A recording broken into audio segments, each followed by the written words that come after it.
Welcome back to the Deep Digger Sports Pod. I'm your host, Drew. My other host right here, What's up? It's D. live and in the flesh. Forgive us. I am visiting him right now. He got his new office. We're working on the lighting setup. We're going to get that. I mean, you see all the 49ers memorabilia back there. We'll figure it out. But anyways, new office, new us. What's up? How's everything going? Go ahead and hit that like button. Go ahead and subscribe to the channel. Check us out on all audio platforms where you can find any podcast. We'll be there. Yeah, a game happened on Sunday. It's been a couple days. We've been able to digest everything that happened. It was a lot. Jimmy G was hurt for the season. Now there's talk of him possibly coming back. Brock Purdy, Mr. Irrelevant, came in. Like I've been saying all season on this podcast that Brock Purdy's the future of the team. He's the guy. And I've been saying it jokingly, but now I might have spoke this into existence. Is it my fault? This might be Jimmy G got hurt. Your fault. Also, that one guy on Twitter that has like Brock Purdy as his Avi since like the beginning of time. It's probably his fault too. But yeah, I mean, you did call it. It's been a wild ride for 49ers fans. Jimmy G gets hurt. Brock Purdy comes in, wins the game. Baker Mayfield at one point was looking like everyone was like, oh, Baker Mayfield. Rams end up picking him up. He's actually playing right now on Thursday Night Football. Now it's, oh, Jimmy's going to come back. Then it's like, oh, well, what about if Trey's healthy? Can Trey come back? Like, so it's just quarterback drama going on. What are your thoughts? What do you think? It's a lot of toxicity going on right now in the 49ers community about Trey Lance and Jimmy Garoppolo. Obviously, people are torn on this subject. They have been all season. They have been since Trey Lance was drafted. Yeah. And we understand you're passionate. Some people think there's reasons why Trey should start, why he shouldn't, others for Jimmy. And it has gotten a little muddled in their reasonings. So we don't want to be a part of all that. No. That Twitter beef. I have my reasons for like why I like certain quarterbacks and why I think they should play. And none of it is like the toxic things we've seen on Twitter. Like it's just crazy seeing everything go back and forth. But I do think, I mean, we'll say like who should play quarterback for this team for this season? We're not even going to talk about next year because there's an argument to be had for everyone, for outside help, for Jimmy, for Trey. But for this season right now, who do you want to be the quarterback in the playoffs? Well, obviously, Brock Purdy has to be the quarterback in the playoff. He has to, if Jimmy Garoppolo is even gonna come back, it would be around like the divisional round. So Brock Purdy still has to play 1 or 2 rounds of playoff football. I'm a little bit hesitant about that. Like, if I'm going to be completely honest with you, I'm not as big on the Brock Purdy hype train. I think he was drafted where he was drafted for a reason. We did see he doesn't have the greatest arm, but I mean, just has a moxie about himself. Team really likes him. Kyle likes him. If I could, if he was healthy, I would rather have Jimmy Garoppolo finish it out. Like, let's finish what you started, Jimmy. We know that the goal has been to win a Super Bowl. You've been so close for a couple times now. Let's win it out. Yeah, I think I'm not even sure Jimmy would want to come back and rush, like coming back from an injury when he is trying to get a payday. He could potentially, re-injure the foot and look bad, really drop his dollar value. And I don't know if that's just the kind of guy Jimmy is right now in like a contract year. Brock Purdy, I think he looked great.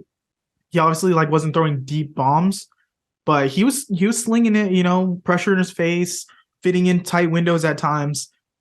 And he only has, up to go from here, just gaining experience and seeing what he can do in the Shanahan offense that really sets him up for success the way he is. He does do a lot of things Jimmy can do already, and he is a little more mobile than Jimmy.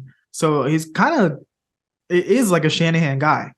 Like how people say like, oh, he's like Mullins or Beathard, but he's already like a step ahead of those guys, just talent-wise and like what we've seen from him there. So I'm feeling okay if he's obviously rolling. Yeah, we got to have no problem going with Brock Purdy in the playoffs. If Jimmy tries to come back divisional round, I think you roll with the high hand. As far as Trey Lance, this season, I would not like to see him start a game for the 49ers. And no, it's not because, like I've seen on Twitter, anytime anyone has a criticism about Trey Lance, they're saying it's because he's a black quarterback. That's not the reason at all. I think Trey Lance is the future. As much as I jokingly say it's Brock Purdy, it's obviously Trey Lance. Next year we'll see. But the main argument I see for Trey Lance is where people defending him is like he's only played 4 games. How do we say he's a bust? He's only played 4 games. How do we know he's good? And this season, he was supposed to grow throughout the season, and we're gonna go from, hey, he does have a lot to learn. He's really raw to starting a playoff game for a championship contender. I just don't think he's ready. And not to say Brock Purdy's ready, but he has a different style of play that is more convenient to like just step in and get the job done. Yeah, and I think Kyle Shanahan is more comfortable with the Brock Purdy's. And you've seen when he was calling offense for Trey Lance, he was a little uncomfortable. He was like, what do I do here? I'm not really too sure. Like, so it's not just on Trey Lance himself, but I think even the 49ers have ruled that out. Kyle Shanahan has ruled that out multiple times. I don't think his injury timeline is going to line up to where he's going to come back, and they don't want to rush him back because if he is the franchise guy moving forward, why would you risk that? Like, especially like, what if he like did go in and lay an egg? Because I mean, it's very possible because he hasn't played a lot of football in the past few years. I think if Brock Purdy is like rolling and looks good, let's just keep him in there. If he's one of those like where Jimmy Garoppolo a few years ago, where it's like, all right, well, he was really just carried by the run game. He had 8 pass attempts. Like, if Jimmy's healthy, let's roll it. Like, let's let Jimmy finish out the season. So it's really going to come down to situations are situational. But we'll see what happens, dude. I was really of the camp that Jimmy Garoppolo was on his way to getting an extension. And now with this, I feel like this is an easy out for the 49ers to just let him walk.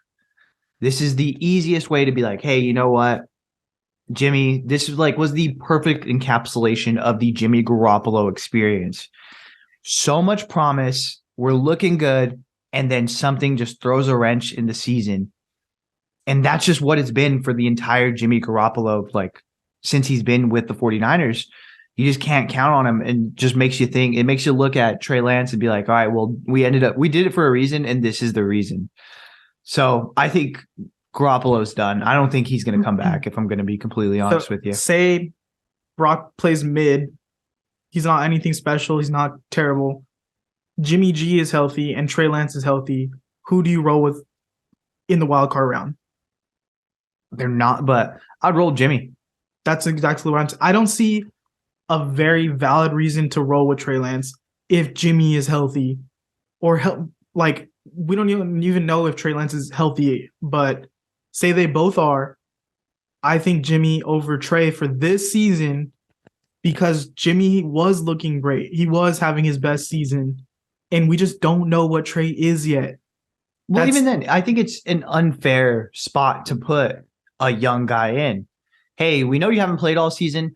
In the most important game, let's go ahead and stick you in there. That's kind of fucked up. You know what I mean? And I think Brock Purdy could go out there and do terrible in the playoffs, and everyone would be like, well, it was our third string quarterback. Yeah. If Trey Lance goes out, like, not to mention like getting his body hurt, but mentally, like knowing that he ruined the team's chances at a Super Bowl in this stage of his career, like that could really fuck him up. Well, yeah, and it hurts his status with the team. Look at guys like Kittle, Debo, like really, really push for Jimmy Garoppolo. And it's not to say that they don't like Trey Lance, but that's their guy. And if it was like this scenario that you put where both guys are healthy, who do you choose? And they choose Trey, and Trey goes out and lays an egg. You don't think that's going to hurt their status with him or like his status with them?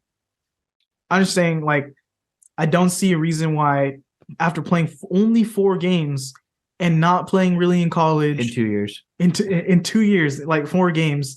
I'm not saying that he's a bust right now from his performance level, but he has been a bust from injury terms and like not playing games. And we don't want to just throw him out there to the wolves. Like, I don't see why people think he's going to go out there and just carry us to the Super Bowl at this point. Like, Jimmy G has been showing this season that he's getting the job done and he's winning. So why won't we go back to that rather than the unknown of Trey Lance this season? Next season, let's let Trey start all the games. Let's let him roll. Let's let him learn. But how everyone keeps saying, we're win now. We're in a win now mode. Trey doesn't give us the best chance to win now. And could not even be completely on him. It could be on Kyle's mindset too, because he doesn't trust Trey to run the offense yet. So why would we put Kyle in that situation? Why would Kyle put himself in that situation? Just doesn't add up to me. It doesn't add up.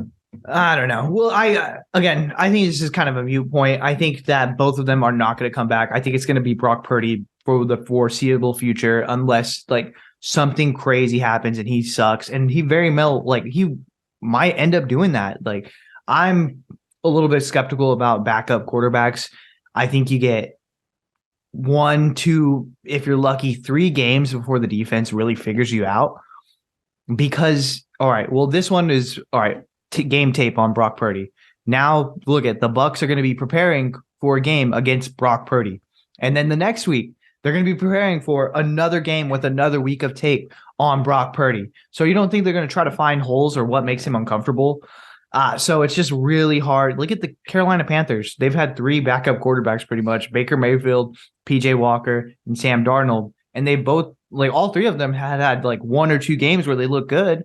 But then defenses figure it out. It's the thing between being a quarterback and a starting quarterback. You have to do that consistently. And we just don't know if Brock Purdy is going to be able to produce. And we were going to end this with this, but let's talk about it. Going in with Brock Purdy, the rest of the NFC, does anything even scare you? Like rolling with this like young quarterback with the team we have now? Like, I feel like it kind of came in the perfect season where the rest of the NFC does look pretty weak. We're going to have 2 pretty big tests. The Bucs are coming to town, which, it's a Tom Brady fuck you game. Like, we know that he at one point reached out to Wes Welker and said, hey, I would like to go there. And they just straight up said no. So you don't think he's going to want to put on a performance there. So a little bit nervous about that. And then we have the Commanders coming up, which is going to be a game for them that they're fighting for their playoff lives. We're going to have the Seattle Seahawks. So there's a lot, like the schedule moving forward is at first, with Jimmy Garoppolo, I was all right. That's good enough the way it's been. But again, just the unknown of Brock Purdy does make you kind of clinch up a little bit and get a little bit nervous. Yeah, but I just think like the talent on our team compared to the rest of the league, like our style of play doesn't require a great quarterback right now. Yeah, you'll need it in playoffs, like here and there to make some plays. But we might be like, if we face the Vikings, like easy dub, we might just roll over them like we did a couple years ago. Like the Eagles, I think are kind of soft as a number 1 team in the power rankings. They don't really scare me. No, and I think that game against the Packers really showed you their defense isn't shit. Yeah, and then Robert Quinn is like basically done for them. I think he's on IR. He's done. Yeah. The Giants and Commanders, they don't scare me in playoffs. The only team that I'm like looking at kind of worries me is going against the Cowboys. And I don't there's a team where like, again, I don't believe in them until I see them win in playoffs because they always break down at the end of the year. But this year is looking a little different. They're looking pretty dominant lately. I've been telling you the Cowboys are like the number 1 threat in the NFC. They're a scary team, dude. They have playmakers on all levels. CeeDee Lamb is one of those guys that you're going to have a really hard time with. Charvarius Ward, he's a good corner, but he's not like super locked down. He's not Revis, you know what I mean? So it's just one of those things. I'm a little bit nervous about facing them again. I would be. And we barely beat them the other year when we went to, was it last year? Yeah, it was last year. Last year. We barely beat them from like a bad play call. Dak running and sliding. He killed too much time. Yeah. It's a time management thing. So I'm a little bit nervous about them, if I'm going to be honest, but the rest of it is fine. Like, it just how these next games with Brock Purdy is really going to decide where we fall in the playoff picture. And if we get a few more wins, it's a lot better than If not, we could be, teetering. So got to get a couple dubs. Even the Bucs don't scare me because they've been bad. They've been pretty bad this year. They've barely beat some bad teams. Their offensive line is depleted right now, so that's good. I think Bosa run defense is terrible. Their linebackers haven't been as good, so it's just one of those things where it's just Tom Brady. Like, it's really just Tom Brady. When it comes down to the clutch moment, you're still like, I mean, look at it. He did it this past week.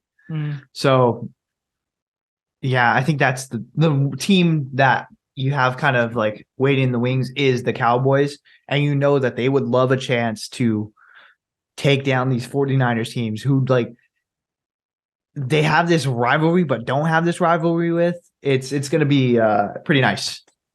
All right. And looking back, before we talk more about the Bucs game, Brock Purdy's performance, stepping in. But yeah, I did see the thing where like Brock Purdy was a Dan Marino fan, and that's why he wears number 13, and he played in front of Dan Marino, and it was like week 13. Yeah, so that's like crazy that all that went down, and it just worked out for Brock that he came and played in this game. I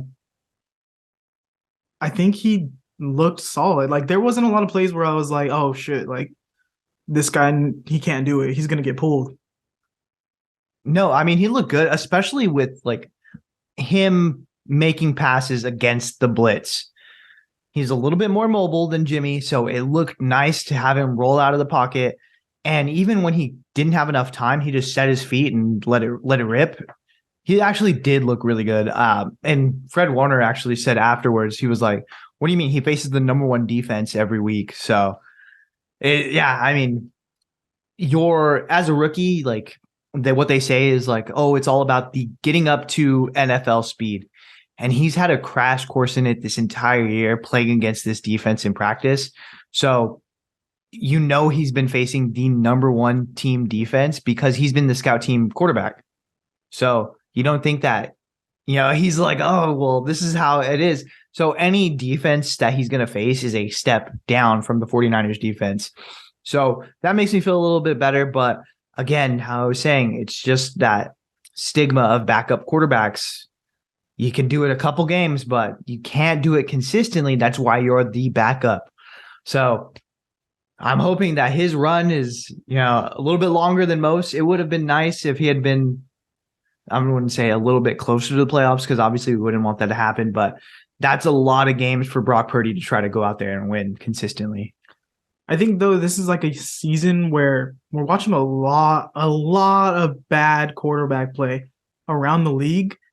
And if there was any season to have a backup quarterback, it might be this year. Because, I mean, just look around the league. Like, Geno Smith is dominating. Yeah. Like, a guy he looks good. A guy that's, like, been a backup his whole career, basically, since early in this year, first couple years. And then you have, like, Tom Brady hasn't looked as good. Taylor Heineke, like probably a backup quarterback, has looked solid as a star. He's getting wins. And Mike White is taking the Jets to borderline the playoffs. Yeah, I think like Russell Wilson's bad. Derek Carr's look bad. There's just so many. Aaron Rodgers looks like shit. Aaron Rodgers look bad. Herbert's look iffy at times. I know because I'm in fantasy and I'm like, just get some more touchdowns. I'm not gonna make fantasy playoffs. But me neither. Yeah, this is just a season where I've seen like a lot of bad quarterback play. And it would be nice to have, like, if Trey Lance played all season, we had this quarterback that could take us to the next level potentially. But if we have someone who can just, skate by, that might be enough to win it this year. At least get us to the NFC Championship game. This might be the most talented team as a whole that we've had, especially with adding Christian McCaffrey. That is going to be a godsend for a guy like Brock Purdy, who can just dump it off and let, him and Deebo Samuel and even Brandon Ayuk just work. You know what I mean? So they're guys that don't need to like run. They're not a bunch of Danny Grays. You know what I mean? Or if we did have a bunch of Danny Grays, we'd be in trouble because he doesn't have an arm. But these are guys that, hey, just give me the ball, give me a little bit of space, and I'll cook. That's been the thing with this specific team with Kyle Shanahan, is it isn't built really right now for like a star quarterback. Yeah, a star quarterback would elevate them and make it better, but it's really built for someone to just get them the ball where they need it and run the ball and get that yards after catch. Like, this is the best yak team in the league. So if Brock Purdy can just not throw picks, and even in the game where he did throw that pick, it was just like a heave. Oh yeah, End of half. Like, it was an arm punt. Yeah, let's see if we can get something. So he hasn't made too many mistakes. There was a couple plays where he's like, as he's getting hit, he's trying to get it off, and it's just like he just cut that shit out. Yeah, but there was a couple times where he throws the ball away. He just goes down. He's been pretty safe, I think, for the most part. And Jimmy G all over the whole season only threw the ball away 4 times, I think. Yep. That's ridiculous. Like, as a veteran quarterback, you want your guy to be able to like know when to give up on a play. And we've just been lucky that Jimmy didn't have any of those knucklehead Jimmy plays where it's like, let me force the ball in there and see what happens. So I think Brock doesn't really do that. He's looked pretty safe with the ball. Yeah, and I mean that leads us into this, pretty pivotal matchup moving forward, because if we drop this game and the Seahawks win their next game, it leads into a showdown basically for the division. So this is going to be an important matchup. Tom Brady's coming back to the Bay Area. How do you think it's going to go? Like, what are your first thoughts? I see that the 49ers are actually the favorite with their third string quarterback. I think they're a they're a -3.5. So what are your thoughts?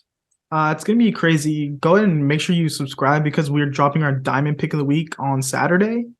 And we're going to give you the best bet on this game coming up. Hit the notification bell. Just, go ahead and do that. Send us to a friend.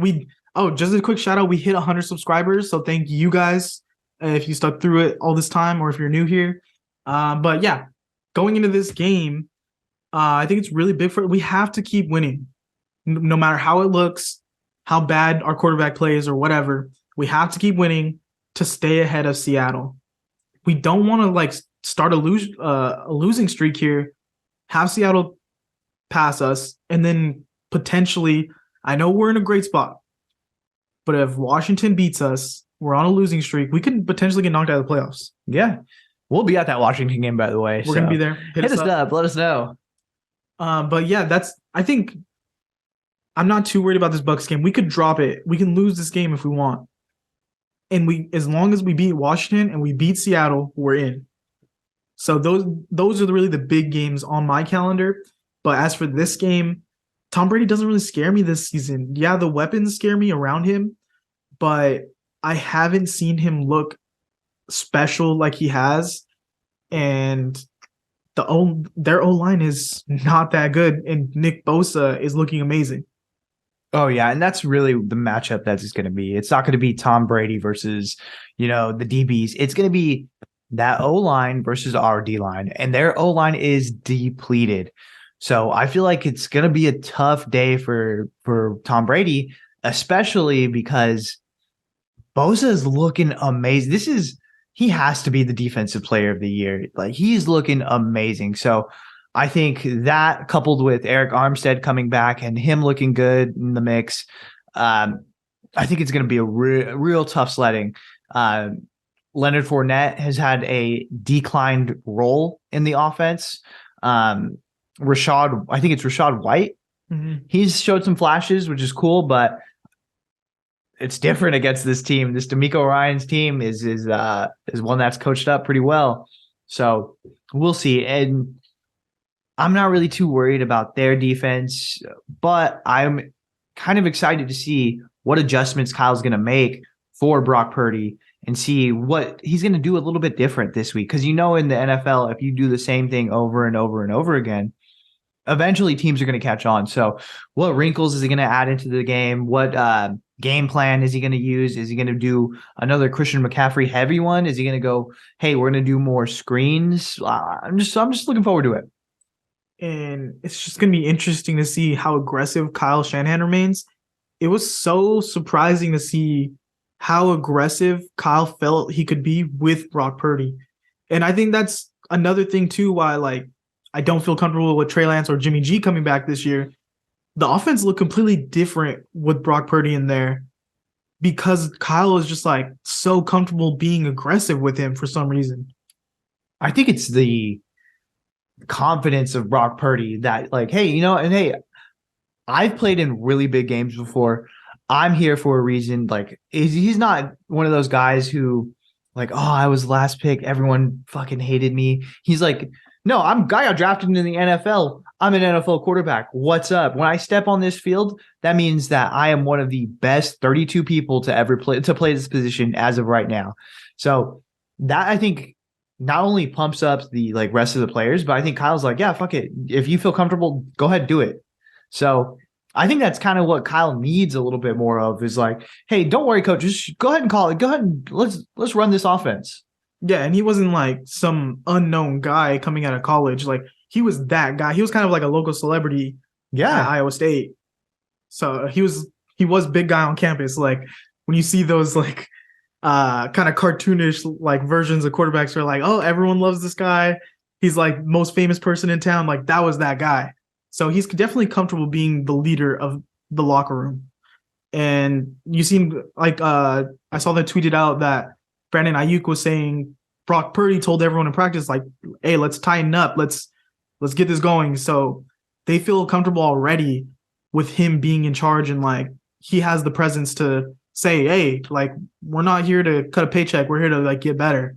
So did you see Kittle tweeted after BCB, which is Big Cock Brock? Oh my god! A lot of controversy over this nickname. I want to say you said that you hate the Big Cock Brock nickname. I'm not gonna say I hate it. I'm just like, at first it's like it's kind of gross. But this is one of your. It's coming from a guy that championed the Nick Foles Big Dick Nick nickname, and it feels different. Cock is different than dick. But I'm not gonna. Let us know in the comments.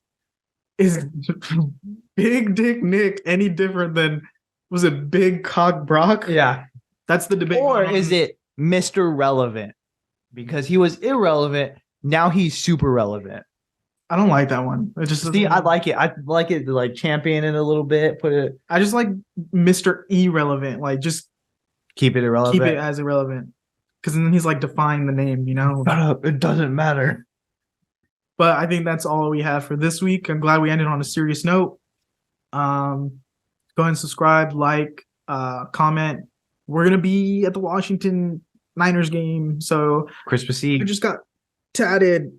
You can't see it. Okay, it's a SF. All right, later.